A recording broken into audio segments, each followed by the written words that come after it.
जय हिंद, जोहार झारखंड। मैं शमशाद आलम। जयराम महतो से मीडिया वाले सवाल पूछे कि सिल्ली विधानसभा से आपका कैंडिडेट कौन होंगे, क्या देवेंद्र नाथ महतो होंगे या फिर सिल्ली के पूर्व विधायक अमित महतो होंगे। तो इसमें जयराम महतो का जो सवाल का जवाब है वो सुनने लायक है। वो इस बात को कहते हैं कि हमारे पार्टी के वरीय नेता हैं, वरीय उपाध्यक्ष हैं आपका जो है कि देवेंद्र नाथ महतो। ये पूरा जो है कि मैं उनके ऊपर छोड़ता हूं कि वो क्या चाहते हैं। लेकिन उस बीच में जयराम महतो ये भी कहे हैं देवेंद्र नाथ महतो लोकसभा का चुनाव लड़े और उस लोकसभा चुनाव में वो 6 विधानसभा लड़े, तो उनके लिए 6 विधानसभा खुला है, वो जहां से चुनाव लड़ना चाहते हैं लड़ सकते हैं। लेकिन अब यहां पर सवाल ये बनता है कि लोग कुछ ये भी पूछ रहे थे कि क्या जो है कि देवेंद्र नाथ महतो पार्टी से नाराज चल रहे हैं। तो जयराम महतो ने कहा कि भाई कोई नाराजगी नहीं है, तो बिल्कुल जो है कि सब चीज ठीक है, हम लोग एक साथ चलेंगे और जो है कि संगठन को मजबूत करेंगे। लेकिन यहां पर यह है कि अमित महतो को लेकर जो सबसे बड़ा सवाल ये बनता है, क्या अमित महतो जेएलकेएम से चुनाव लड़ेंगे या अमित महतो की खुद की एक पार्टी है केजीपी, खतियानी झारखंडी पार्टी, और जेएलकेएम से पहले वो रजिस्टर्ड हुआ निर्वाचन आयोग द्वारा, तो क्या वो अपनी पार्टी को छोड़कर जेएलकेएम जयराम महतो की पार्टी से चुनाव लड़ेंगे? ये तो सवाल बनता है। तो अमित महतो या तो विलय करे अपने पार्टी को जेएलकेएम में या फिर जो है कि वो केजीपी से ही चुनाव लड़ेंगे। लेकिन ये होगा कि भाई कि जयराम महतो को उस विधानसभा सीट पे अपना कैंडिडेट नहीं देना होगा, सिल्ली विधानसभा पे, यही हो सकता है। या फिर ये हो सकता है कि भाई कि दोनों पार्टी अपना अपना कैंडिडेट जो है कि खड़ा करें। लेकिन एक बात तो तय है, अगर सिल्ली विधानसभा में सुदेश महतो को अगर हराना है या सुदेश महतो को कोई मात दे सकता है और कोई मात दिया भी है तो वो है केजीपी यानी कि खतियानी झारखंडी पार्टी के सुप्रीमो अमित महतो। एक बार तो वो पटकनी दिए और दूसरी बार उनकी पत्नी सीमा महतो पटकनी दिए। और अगर सिल्ली विधानसभा से दूसरा कोई कैंडिडेट चाहेगा कि हम आके सुदेश महतो को पराजय कर देंगे तो मुश्किल है, नामुमकिन नहीं है, ये बात भी कह रहे हैं, नामुमकिन नहीं है लेकिन मुश्किल है। अमित महतो के पास एक अनुभव है, सदन में जाने का अनुभव है, चुनाव लड़ने का अनुभव है, जीतने का अनुभव है और एक परिपक्व नेता है। वो खतियान की बात वो भी करते हैं तो खतियान की बात देवेंद्र नाथ महतो भी करते हैं।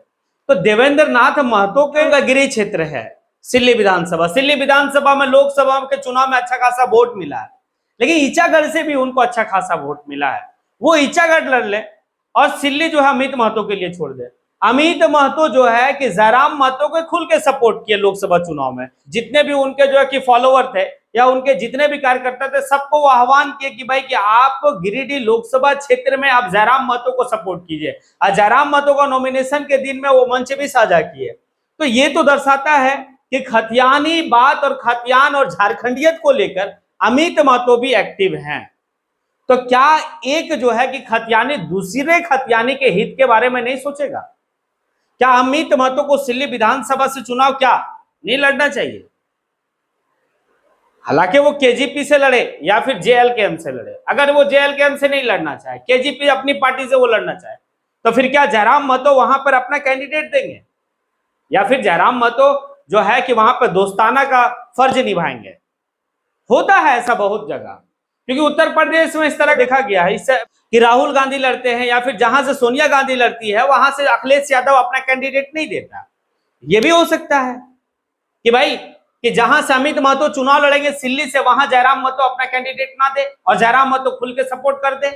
इससे यह होगा कि भाई एक खतियानी ने दूसरी खतियानी को जो है कि सपोर्ट किया, क्योंकि दोनों का विजन एक ही है, खतियान के लिए लड़ना, झारखंड के लिए लड़ना, झारखंडियत के लिए लड़ना, नियोजन नीति के लिए लड़ना, दोनों तो एक ही है। और देवेंद्र नाथ महतो वाकई में जो है कि बहुत अच्छे इंसान भी है, बहुत अच्छे नेता भी हैं, क्योंकि वो बेखौफ जो है वो आंदोलन करते हैं। उन्हें मार धार खाने से डर लगता ही नहीं है, पुलिस का धौंस उनके पास नहीं चलता है।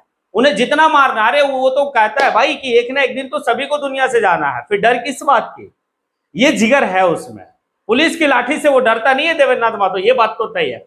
वही चीज जो है कि अमित महतो में भी है, क्योंकि अमित महतो का उदय ही हुआ है वो आंदोलन से हुआ है, पुलिस की लाठी से हुआ है। तो अमित महतो भी कम नहीं आका जा सकता है। लेकिन अब यहां पर है कि अगर जयराम महतो टोटल जो है कि देवेंद्र नाथ महतो के ऊपर सारा निर्णय को छोड़ दिए हैं, तो फिर देवेंद्र नाथ महतो को बेहतर तरीके से सोच के जो है कि निर्णय करना होगा। अमित महतो को भी सदन जाना है और देवेंद्र नाथ महतो को भी सदन जाना है और जयराम महतो को भी सदन जाना है, तभी मजा आएगा। ऐसा नहीं है कि अगर आप सदन चले गए और अमित महतो सदन से बाहर है, वो चुनाव हार गए तो मजा आएगा, ऐसा नहीं है। फिर झारखंड के जितने भी झारखंडियत के सोच रखने वाले लोगों से आप पूछिए तो सभी लोग को जाना होगा और सब यही चाहते होंगे कि अमित महतो भी जो है इस सदन के अंदर जाए, क्योंकि उनके पास अनुभव है, वो आपको तरीका बताएंगे क्या करना नहीं करना। क्या लगता है मैंने जो कहा सच कहा? फिर आप कमेंट बॉक्स में आके जरूर कमेंट करें। इसी के साथ मैं अपनी बात को यहीं पे समेटता हूं। जय हिंद।